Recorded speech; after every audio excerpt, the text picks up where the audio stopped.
మన ఇల్లు మందిరానికి ఎంత దూరంగా ఉందో దాన్ని క్యాలిక్యులేట్ చేసుకుని, నేను పావు గంటల ముందు స్టార్ట్ అయితే నేను 10 గంటలకు వెళ్తాను, అయితే నేను వెళ్ళిపోవాలలా. మనం ఇంటి దగ్గరే ఇంకా స్నానాలు చేయకుండా మురికిగా ఇంకా చింపురు జుట్టేసుకొని అలా 10ంటికి కూడా అలా కూర్చుంటే పరిశుద్ధాత్మ దేవుణ్ణి దుఃఖపరిచే కండిషన్ ఇంతకంటే ఏమన్నా ఉంటుందా? మీరు చెప్పండి. దేవుడు మనల్ని ఆశీర్వదించాలని చూస్తున్నారు, మనల్ని దీవించాలని చూస్తున్నారు.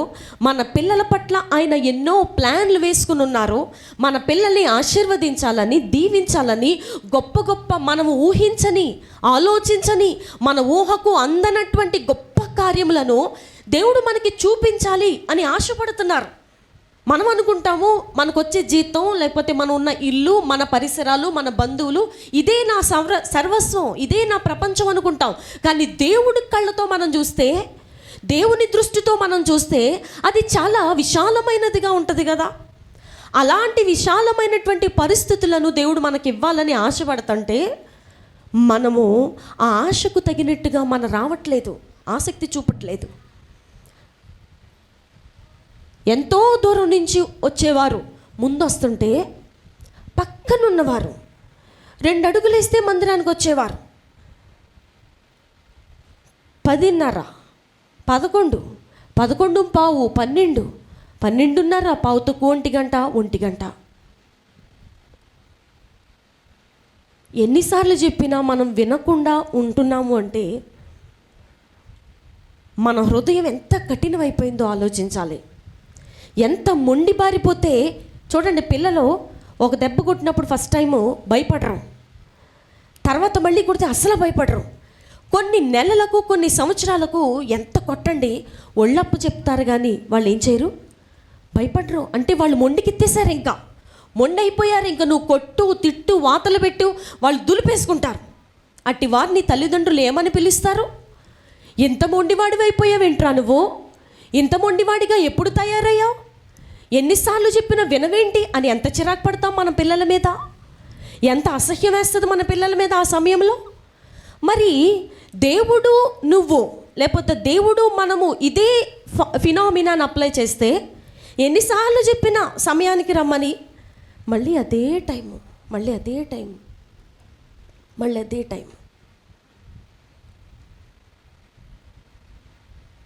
నీలో ఆసక్తిని దేవుడు చూడాలి, మనలో ఆసక్తిని దేవుడు చూడాలి.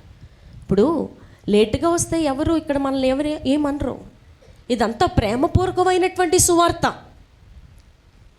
ఇదంతా ప్రేమతో జరిగే సమాధానకరమైనటువంటి సువార్త. ఎవ్వరు మనల్ని ఏమనరు. ఇక్కడ తోటి విశ్వాసులు ఏమనరు, సేవకులు ఏమనరు, తిట్టరు. ముఖం మార్చుకొని మీతో మాట్లాడకుండా వందనాలు చెప్పినా చెప్పకుండా ఉండే అటువంటి ఆ సినారియోనే లేదు. దేవుడు కూడా ఇక్కడికి వచ్చి ఎందుకు ఇంత లేటుగా వచ్చాను, డైరెక్ట్గా పరలోకం నుంచి ఒక స్వరం వినపడే అంత అది కూడా లేదు. ఆయన చూస్తూ ఉన్నారు. ఇవన్నీ మనకు అలుసు అయిపోయినాయి అనమాట. ఏమైపోయినాయి చెప్పాలి? అలుసు, అడ్వాంటేజ్ అయిపోయింది. ఏమనరు, ఏం పర్వాలేదు, ఎన్నింటికి వెళ్ళినా ఏం పర్వాలా. సాకులు చెప్పడానికి ప్రయత్నిస్తాం. ఇవాళ అది చేశానండి, ఇది చేశానండి, లేటుగా లేచాను. పిల్లలు లేకపోతే తల్లులు లేకపోతే భర్త బయటికి వెళ్ళారు, రాలేదు, కూర తెచ్చారు, వండుతా కూర్చున్నాను. ఇవన్నీ సాకులుగా మార్చుకున్నావు నువ్వు. దేవుని దృష్టిలో నీ జీవితము, నీ యొక్క బ్రతుకుని దేవుడు ఒక్క రేంజ్లో ఊహించుకుంటుంటే చిన్న చేపల కూర కోసం నువ్వు ఆ ఆశీర్వాదాన్ని పోగొట్టుకుంటున్నావు. ఒక చికెన్ కూర వండడానికి కోసం సాకు చెప్పి నువ్వు ఆశీర్వాదాన్ని పోగొట్టుకుంటున్నావు. ఏదో ఇంట్లో పని ఉందని చెప్పి ఆశీర్వాదాన్ని పోగొట్టుకుంటున్నావు. ఎంత విచారం అండి. మీ అందరికీ బంగారపు మొక్కలు ఇస్తాను రమ్మని ఒక ధనవంతుడు చెప్పారు అనుకుందాం. ఒక ఊర్లో చెప్పినప్పుడు అందరూ ఆశతో పరిగెడతారు. ఎందుకంటే బంగారం విలువైంది, అది మార్చుకుంటే బోళ్ళంతా డబ్బులు వస్తాయి, కొన్నాళ్ళు మనం సుఖంగా బ్రతకొచ్చు, కొన్ని వస్తువులు మా పిల్లలకు చేయించుకోవచ్చు అని ఆశతో పరిగెడతారు, ఉచితంగా ఇస్తున్నారు కాబట్టి. కొంతమంది ఆ ధనవంతుని దగ్గరికి రాలేదు. ఎందుకు రాలేదు మీరు? ఎందుకని బంగారపు వస్తువు తీసుకోవడానికి రాలేదు అంటే వాళ్ళు చెప్తున్నారు, పిల్లలతో అవలేదండి, లేకపోతే భర్త బయటికి వెళ్ళారు, తీసుకొచ్చేవాళ్ళు ఎవరూ లేరు. అప్పుడు ఆ ధనవంతుడు అంటారు, ఇంత అమాయకమైన మనిషివేంటి నువ్వు, చాలామంది పిల్లలతో ఉన్నవారు, భర్తలు బయటికి వెళ్ళిన వారు ఆటోలు ఎక్కువ, బస్సులు ఎక్కువ, నడిచో మొత్తానికి పాక్కుంటూ డేక్కుంటూ ఈడ్చుకుంటూ వచ్చి నా దగ్గర ఈ విలువైన బంగారాన్ని ఏం చేశారు? తీసుకున్నారు. నువ్వెంత కోల్పోయావు, ఇప్పుడు నువ్వు పేద వ్యక్తిగానే మిగిలిపోయి వీళ్ళందరూ చూడు ఎంత ఆశీర్వదించబడ్డారో అని చెప్తారు కదా.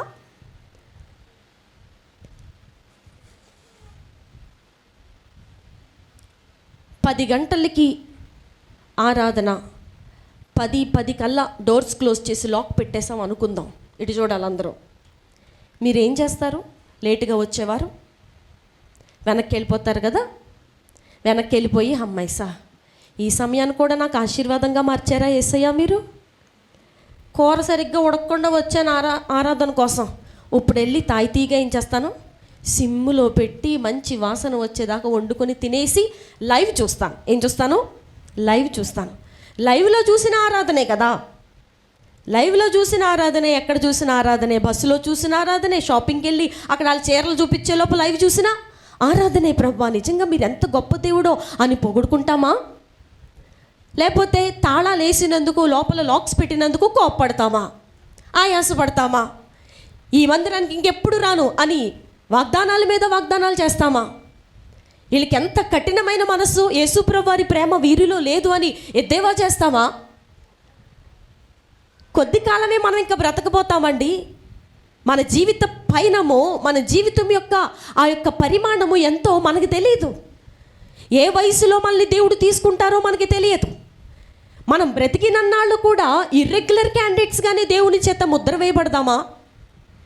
ఆశ లేదా? దేవుని సన్నిధికి టయానికి రావాలి, సమయానికి రావాలి, నేను అందరికంటే ముందుగా పోవాలి, 10 కంటే 10కే నేను వెళ్ళాలి, నా పనులుంటే అవి తర్వాత చేసుకుంటాను అని నీ మనసును ముందు నువ్వు దిట్టం చేసుకోవట్లా. పనే నీకు ఫస్ట్ ప్రయారిటీ. ఏది ఫస్ట్ ప్రయారిటీ అంటే, ఏది ప్రథమ స్థానం అంటే పని. కూర, ఏదో కూర వండాలి. వచ్చిన తర్వాత ఎట్లా వండుకుంటాం? ఇంటికి ఎవరో చుట్టాలు వచ్చారు, మా ఆయనకి ఈరోజు మంచి వంటకం పెట్టాలి, దూరం నుంచి హాస్టల్ నుంచి మా పాప వచ్చింది, మా అబ్బాయి వచ్చాడు, మంచిగా నేను వండి పెట్టాలి, ఆరాధనకు తర్వాత వెళ్దాంలే అని నువ్వు నీ మనసుని వదిలిపెట్టావు. అందుకనే దేవుని సమయాన్ని, దేవుని సంఘాన్ని, దేవుని మందిరంలో జరుగుతున్న ఆరాధనని నెక్స్ట్గా నెంటేశావు. ఇటు వారందరూ చాలా అమాయకులని దేవుని వాక్యం చెప్తుంది, అవివేకులు. మీరేమన్నా అనుకోండి, అవివేకమే అది. జ్ఞానం ఉంది అని మనుషులు ఎగిసి పడతారేమో కానీ దేవుని అందలి భయమే జ్ఞానం అని ఇప్పుడు మనం వాక్యం చదువుకోబోతాం. యెహోవా యందు భయభక్తులు కలిగి ఉండుటే జ్ఞానమునకు మూలము, ఆధారము.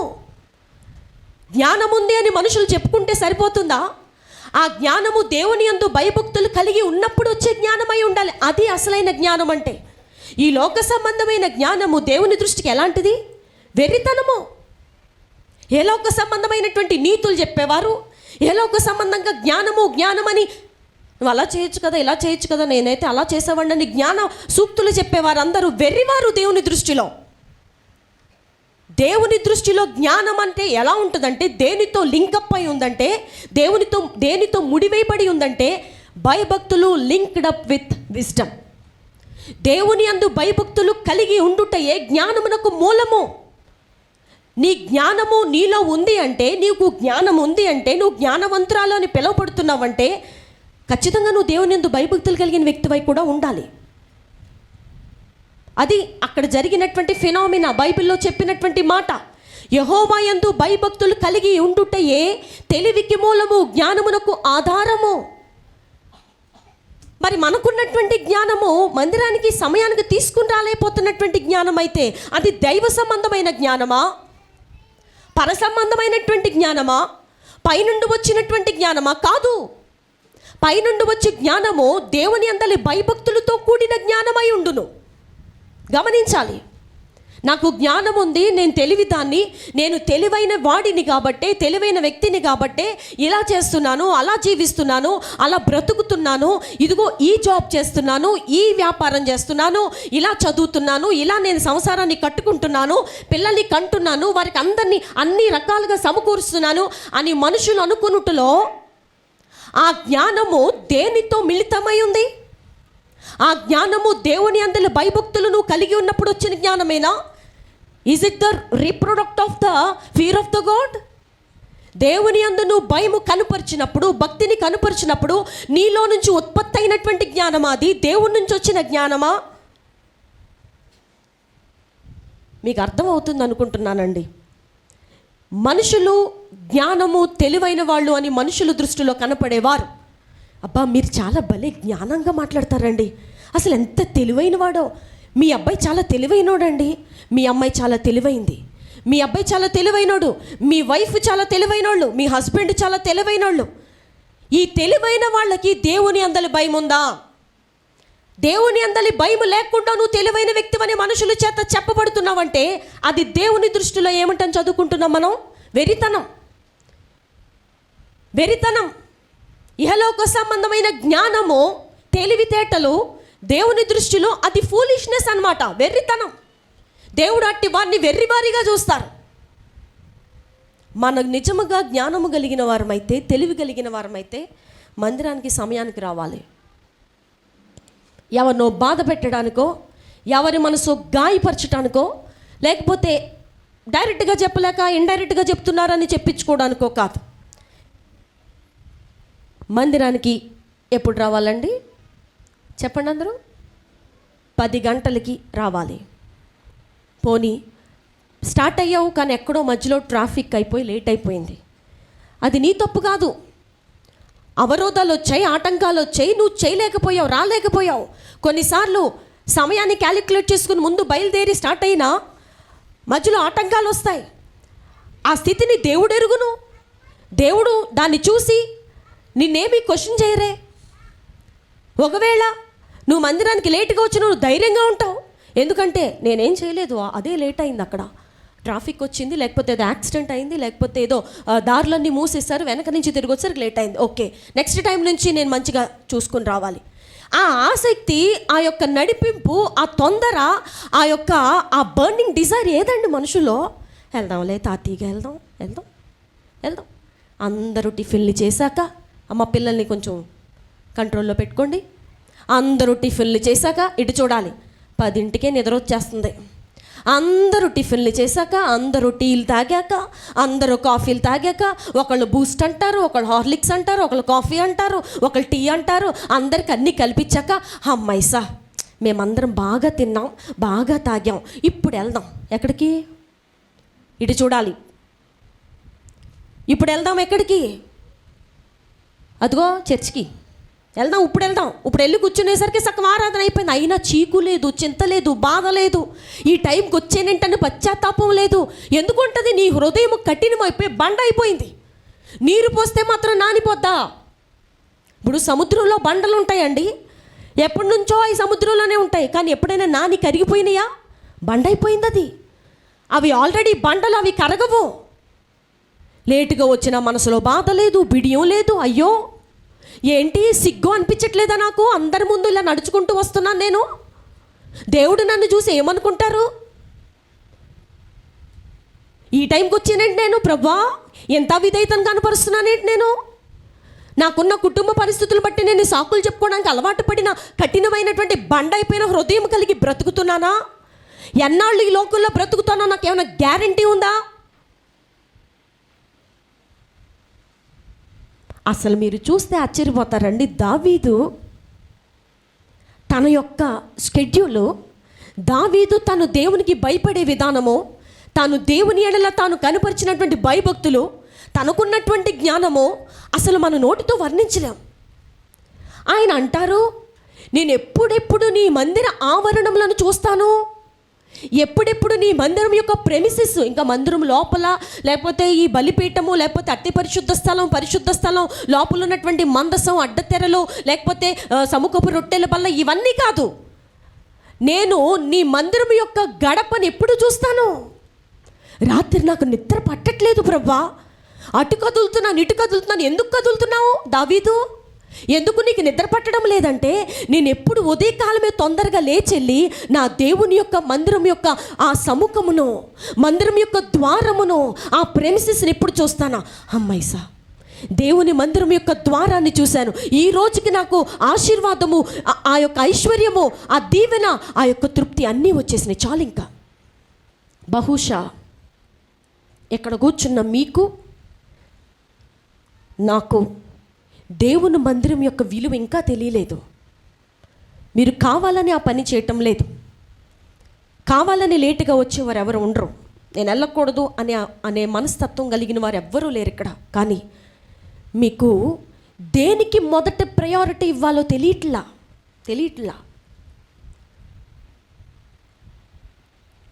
ఇంట్లో ఉన్న చిన్న బిడ్డ ఏదైనా ఒక ప్రమాదకరమైనటువంటి దాన్ని పట్టుకుంటున్నాడు, దాన్ని సమీపిస్తున్నాడని మనం ఒక తల్లిగా తండ్రిగా ఇంట్లో ఉన్న పెద్దవారిగా మనం చూస్తున్నప్పుడు స్టవ్ మీద ఉన్న కూర దగ్గరికి పరిగెడతామా, ఆ బిడ్డ దగ్గర పరిగెడతామా? మీరు చెప్పాలి. ఎందుకని బిడ్డ దగ్గరికి ఎందుకు పరిగెడతారు తల్లులు? బిడ్డ ప్రమాదంలో ఉంటే నాకు ఎంత భయం. అది ఆ బిడ్డ ఏమన్నా అయిపోతే నేనేమైపోవాలి? చేతులు కాల్చుకుంటాడేమో, చేతులు కోసుకుంటాడేమో, కూర మాడిపోతే మాడిపోని మళ్ళీ ఇంకొకసారి వండుకోవచ్చు. There you found the priority. నీకు అక్కడ ఏది మొదట చేయాలో నీకు ఆ విచక్షణ జ్ఞానాన్ని నువ్వు కలిగి ఉన్నావు.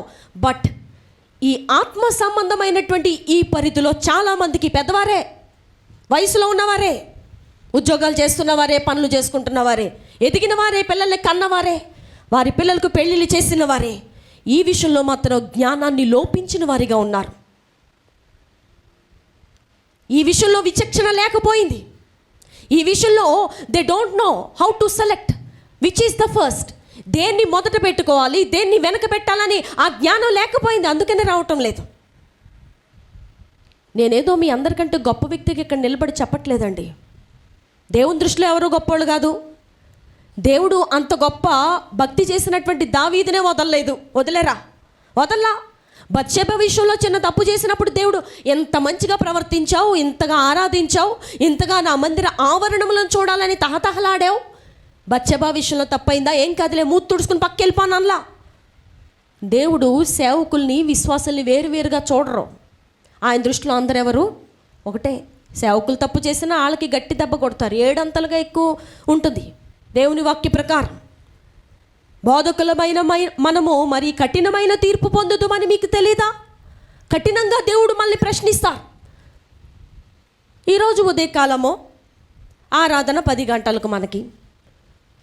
నేను అలారం పెట్టుకొని తొందరగా లేచి, నాకు హెల్పర్ ఇంకొకళ్ళు లేరండి. ఇదివరకు ఇక్కడ ఉన్నప్పుడు ఎవరొకళ్ళు కొంచెం సాయం వచ్చేవారు.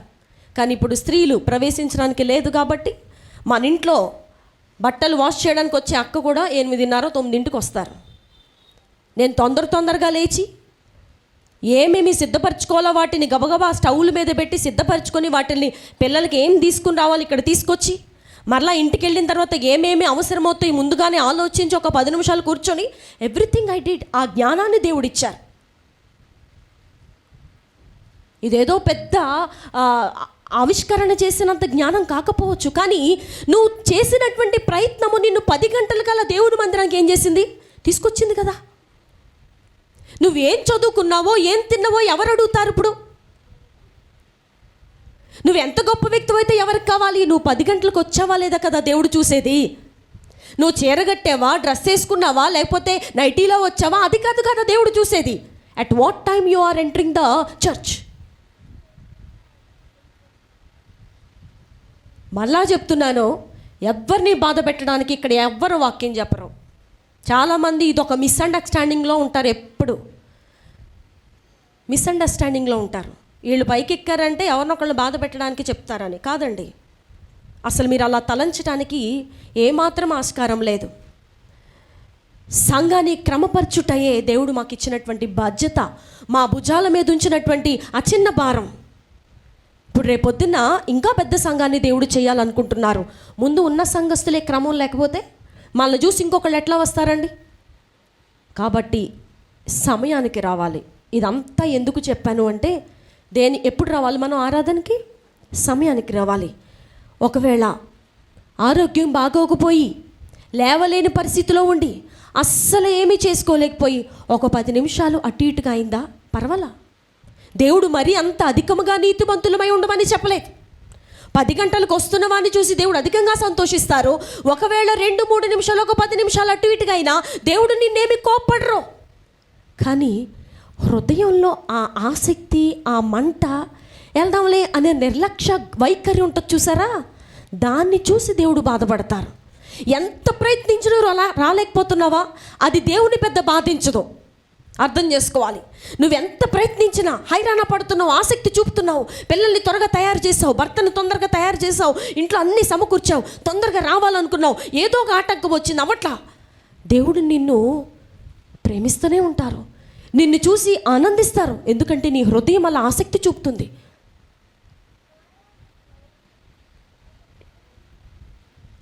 అన్నీ అయ్యాక వద్దాం, పక్కోళ్ళింటికి వెళ్ళి ఇప్పుడే డబ్బులు ఇవ్వాలి, పక్కోళ్ళింటికి వెళ్ళి ఇప్పుడే కూర ఇచ్చి రావాలి, పక్కోళ్ళింటికి వెళ్ళి ఇప్పుడే ఏదో మాట చెప్పాలి.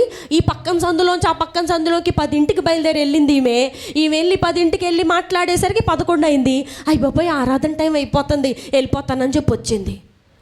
ఏంటి అసలు ఈ భక్తి? ఇప్పుడు మనం చదువుకోబోయే వాక్య భాగాన్ని 127వ కీర్తన 128వ కీర్తన యెహోవా యందు భయభక్తులు కలిగి ఆయన త్రోవల యందు నడుచు వారందరూ ధన్యులు. చాలు, ఇటు చూడాలి. ఇప్పుడు వరకు మనం విన్నది కూడా ఇదే. యెహోవా యందు భయభక్తులు కలిగి ఆయన త్రోవల యందు నడుచు వారందరూ ఎవరంట? ధన్యులు. దేవుని యందు భయభక్తులు మనకి కావాలి. భయం ఉంటే మనం సమయానికి వచ్చేస్తాం, ఆసక్తి కలిగి ఉంటే సమయానికి వస్తాం. ఇటు చూడండి. ఇప్పుడు భయము భక్తి ఎక్కడ చూసినా మీరు పరిశుద్ధ గ్రంథంలో భయము భక్తి రెండు కలిపి ఉన్నట్టుగా మనం అనేక సందర్భాల్లో చూస్తాం. చాలా వచనాలు ఉన్నాయి. భయభక్తులు, భయభక్తులు, భయభక్తులు, యెహోవా యందులు భయభక్తులు, దేవుని యందలి భయభక్తులు. ఇలా భయభక్తులు అనే మాట పలుమార్లు 100 సార్లు మనం వినేసాం ఇప్పటికే. భయము భక్తి ఆ రెండింటిని విడగొడితే భయము భక్తి. భయం అంటే ఏమిటి?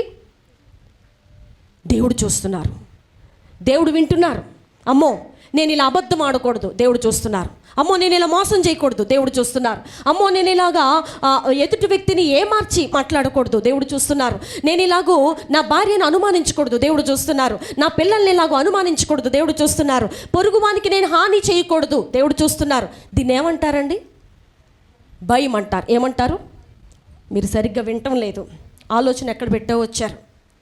దేవుని అందలి భయము అంటే దేవుడు చూస్తున్నారనేటువంటి ఆ యొక్క టెన్షన్ అన్నమాట. నేను ఇప్పుడు ఎక్కడున్నానో, అమ్మో ఈ సమయంలో నేను ఆరాధనలో ఉండాలి కదా, ఇది భయము, దేవుని భయము. నేనేంటి ఇలాగ డబ్బులు తీసుకుని కూడా తీసుకోలేదని చెప్తున్నాను, అమ్మో నేను ఇలా చేయను, దేవుని భయము. నేనేంటి ఇలా అబద్ధాలు ఆడుతున్నాను, ఈసారి నుంచి అబద్ధాలు ఆడను, దేవుని భయము. దేవుని భయము వేరు, దేవుని అందలి భక్తి వేరు. ఆ రెండు ఎప్పుడూ కలిసే ఉంటాయి. కొంతమంది దాన్ని విడగొట్టి ఈ రోజున మనుషుల్లో ఎలా తయారయ్యారు అంటే, ఎలా సైతాను వారిని తయారు చేశాడు అంటే, కొంతమందికి భయం ఉంటుంది కానీ భక్తి ఉండదు, కొంతమందికి భక్తి ఉంటుంది కానీ భయం ఉండదు. ఉదయం లేచి ప్రార్థన చేసేస్తాడు, వాక్యం చదివేస్తాడు, ఎక్కడ విగ్రహారాధన సంబంధమైనది ఏమి ఇచ్చినా పుచ్చుకోడు. ప్రార్థన చేస్తాడు, ఉదయం లేవగానే ప్రార్థన చేస్తారు, లేకపోతే వాక్యం చదువుతారు. ఎక్కడ దేవునికి విరుద్ధమైనటువంటి ఏ కార్యము చేయరు, ఎక్కడికి పోరు, దేవునికి ఇష్టమైన విధంగానే బ్రతుకుతారు, ఎవరిని కొట్టరు తిట్టరు. అది భక్తి ఉంది కానీ ఒక్క 5 నిమిషాలు కూడా ప్రార్థన చేయరు. ఏం చేయరండి? ఒక్క 5 నిమిషాలు కూడా ప్రార్థన చేయరు, వాక్యాన్ని చదవరు, దేవుని సన్నిధికి వచ్చే విషయంలో అసలు కనీసం ఆసక్తి చూపరు. వీళ్ళకి ఏం లేదు, భయం లేదు. భక్తి ఉంది, ఎంతో భక్తి ఉంది. దేవుని కోసం ఏదైనా ఇవ్వాలంటే వెంటనే చేయి చాచి 5,000 10,000 అసలు లెక్కపత్రం లేకుండా ఇస్తాడు. అంత త్యాగపూరితమైన మనసు ఉంది కానీ భయం లేదు. కొంతమందికి భయం ఉంటుంది, అమ్మో నేను అలా చేయను, కానీ భక్తి ఉండదు, భక్తి ఉండదు అసలు. ఇలాగూ భయము కలిగి భక్తి లేకుండా, భక్తి కలిగి భయము లేకుండా జీవించే వారముగా మనము అనేకులము ఈ సంఘంలో మనం కలిసి మెలిసి ఉంటున్నాం. కొన్నిసార్లు నేను కూడా ఏ జాబితాలో చేరిపోతానంటే, భయం ఉంటుంది, భక్తికి దూరమయ్యే జాబితాలోకి చేరిపోతా. ఎట్లా అంటే, తొందరగా ఉదయం లేచి పాపని స్కూల్కి పంపి ఏదో 5 నిమిషాలు ప్రార్థన చేసి గబగబా వంటగదిలోకి పరిగెట్టేస్తూ ఉంటా. ఆ సమయంలో నన్ను నేను ఎంతో ఏం చేసుకుంటానంటే నిందించుకుంటా ఉంటా. ఏంటి అసలు ఈ లైఫ్ ఏంటి, ప్రార్థన చేసుకునేది సమయం ఇంత, భయం ఉంది దేవుడు అంటే కానీ ఏమీ లేదు, భక్తి లేదు.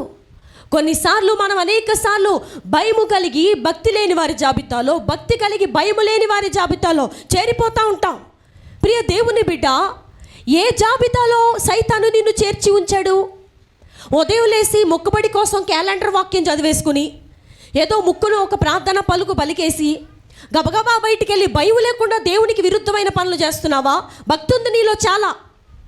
వాక్యం చదువుతున్నావు, ప్రార్థన చేస్తున్నావు, ఏ విగ్రహారాధన సంబంధమైన తినవో, 10 ఆజ్ఞలు పాటించాలనే మనసు నీలో ఉంది, భక్తి చేస్తున్నావు అనుకుంటున్నావు, కానీ దేవుని భయం లేదు. దేవుని భయం లేదు.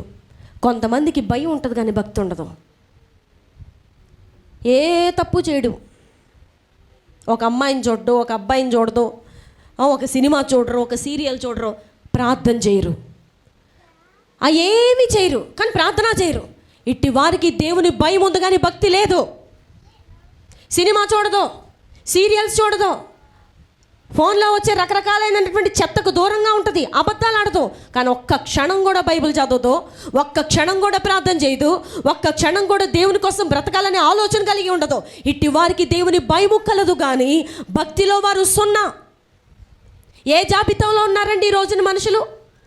మోస్ట్ ఆఫ్ ద పీపుల్ ఈ జాబితాలోనే ఉంటారు. భయం కలిగి ఉంటారు అన్ని విషయాల్లో. నేను క్రిస్టియన్ అండి, నేను క్రైస్తవుండి, నేను అలా చేయను, మేము అలా చేయమండి, మేము అలా విగ్రహారాధన సంబంధమైన వాటికి పోము, మా దేవుడు వెళ్ళొద్దని చెప్పారు, మేము వెళ్ళము. భయం ఉంది, భక్తి ఎక్కడా? భక్తి ఉందా? అదే భయం ఉన్న చోట భక్తి కూడా ఉందా? మరి భయం ఉన్న నీవు భక్తి కూడా కలిపి చేస్తేనే కదా దేవుని వాక్యం సంపూర్ణమవుతుంది నీ జీవితంలో. యెహోవా యందు భయభక్తులు కలిగిన వారు ఏమని చెప్తున్నారు? యెహోవా యందు భయభక్తులు కలిగి ఆయన త్రోవల యందు నడుచువారందరూ ఎవరంట? ధన్యులు. ధన్యుడు అంటే మీరు ఇంగ్లీష్ బైబిల్లో చూస్తే బ్లెస్డ్ అని ఉంటుంది. బ్లెస్డ్ ఆర్ దోస్ అని స్టార్ట్ చేస్తారు. దేవుని యందు భయభక్తులు కలిగి ఉండుట అది ఒక ఆశీర్వాదము.